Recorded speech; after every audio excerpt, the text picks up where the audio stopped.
There is a civilization buried beneath the sands of Sudan that most of the world has never heard of.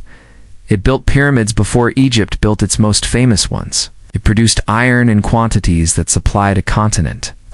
It gave the world some of the most fearsome archers in the ancient Near East warriors, whose accuracy with the composite bow was so legendary that Egyptian military commanders specifically recruited them into their armies for centuries, knowing that no other soldiers on earth could match what a Nubian archer could do at distance.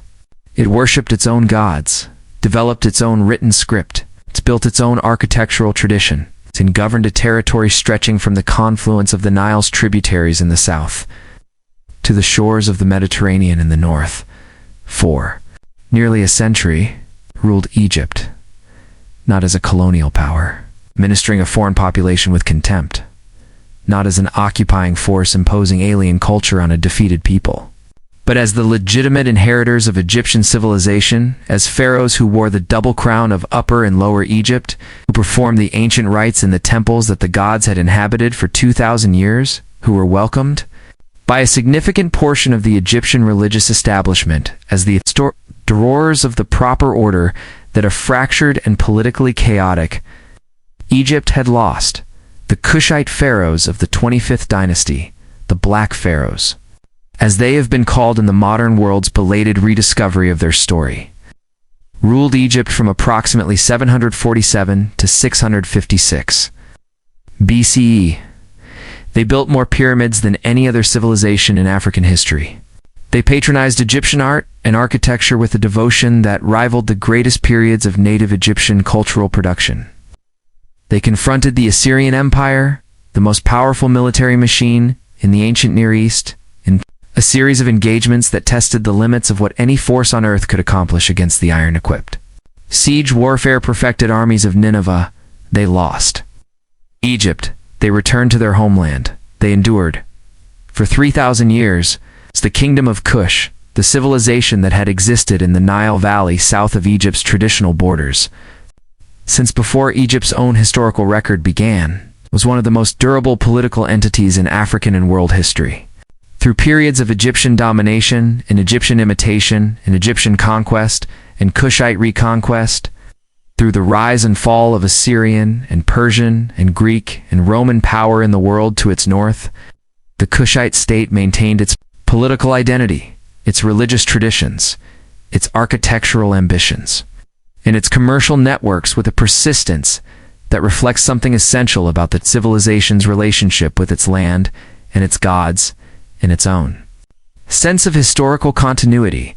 To understand the Kingdom of Kush requires beginning with the land, the Nile Valley south of Egypt's traditional frontier at Aswan, the region that ancient Egyptians called Nubia, from the word for gold, that the people who lived there called by names that reflected their own linguistic and political traditions, is not the desert waste of uninformed imagination.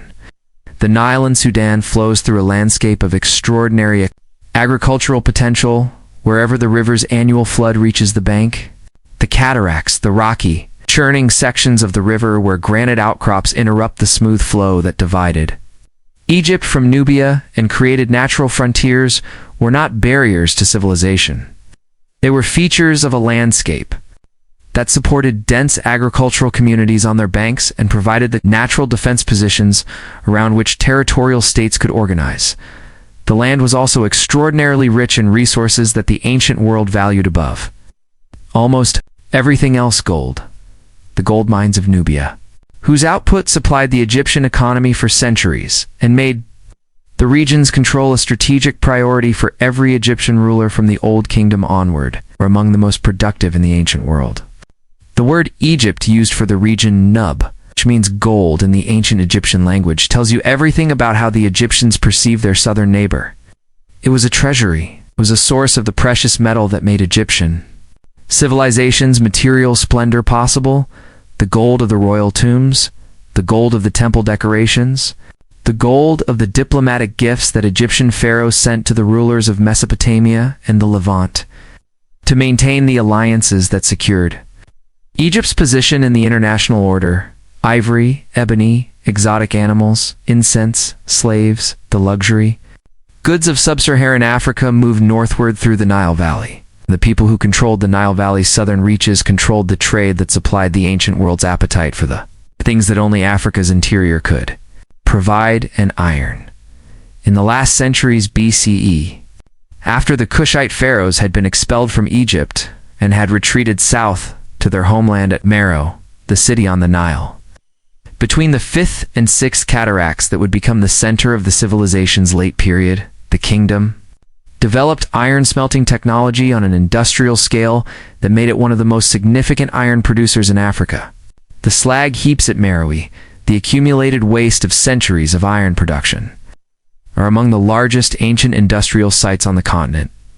The iron that Meroe produced went south and west into the African interior, into the hands of peoples and civilizations whose contact with the Mediterranean world was indirect and whose development of iron technology may in whole or in part reflect the diffusion outward from the Nile Valley of the knowledge that Meroe was accumulating. This is the civilization that history forgot. This is the story of how it was built, how it conquered Egypt, how it endured the loss of Egypt, and how it survived for 3,000 years in the bend of the Nile, building pyramids in the desert and worshipping its own lion god and smelting iron. For the continent, this is the Kingdom of Kush. The story of Kush does not begin with the pharaohs. It begins much earlier in the Neolithic communities of the Nile Valley that predated the formation of the Egyptian state itself. In the cattle-herding and farming peoples of the Sudanese Nile, whose material culture, whose burial practices, whose cattle cults and ritual traditions show a complexity and a sophistication that challenges any narrative of African civilization as derivative of Egyptian civilization rather than parallel to it, or in some cases prior to it, the group culture. The archaeological designation for the Nile Valley communities of Lower Nubia in the period roughly 3,800–231.0 v. BCE was contemporaneous with the formative period of Egyptian civilization. The Agroup people traded with the pre-dynastic Egyptian communities to their north, exchanging the products of sub-Saharan trade networks: ivory, ebony, incense, gold for Egyptian manufactured goods and agricultural products. They developed their own ceramic tradition, their own artistic conventions, their own burial customs that included grave goods, suggesting a stratified society with significant differences in wealth and status between its members. They were not a peripheral people living in the shadow of Egypt. They were participants in the same Nile Valley cultural continuum from which Egyptian civilization emerged, shaped by the same river, the same seasonal flood cycle, the same basic agricultural and pastoral economy, and the long exchange relationships that had connected the communities of the Nile from its sources to its delta since before either Egyptian or Kushite civilization had developed the state structures that we retrospectively call civilization. The Egyptian conquest. When the early pharaohs of Egypt's first and second dynasties extended their authority southward, motivated by the desire to control the gold and luxury trade routes that passed through Nubian territory, they encountered communities that resisted and were subdued, that were incorporated into the Egyptian tribute system, and that were periodically reconquered when the Egyptian state's attention and military power were sufficient to maintain the relationship. The Agroup disappeared as a distinct archaeological culture around 3100 BCE at approximately the same time as the unification of Upper and Lower Egypt in the Lower Nubian region became effectively depopulated for several centuries. A phenomenon that some scholars attribute to Egyptian military pressure driving the population southward. But the civilization did not disappear. It moved south. It consolidated in the region centered on Kerma, the ancient city near the third cataract of the Nile in modern Sudan. The sea group and Pangrave cultures of the Middle Nubian Nile developed between approximately 2500 and 1550 BCE, one of the most sophisticated pre-classical African civilizations for which we have archaeological evidence. The Kingdom of Kerma, named for its capital city, which recent excavations have revealed as a substantial urban center with monumental mud brick architecture. A massive circular temple structure called the Defufa, and cemeteries whose grave goods attest to the wealth and the ambition of the rulers buried within them, was the precursor state of what would eventually become the Kingdom of Kush.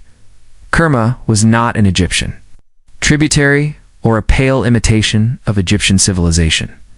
It was an independent African state with its own traditions, its own religious practices, its own architectural forms that maintained a complex and often hostile relationship with Egypt across nearly 1,000 years of interaction. The Egyptian Middle Kingdom rulers constructed a chain of massive mud brick fortresses along the Nile between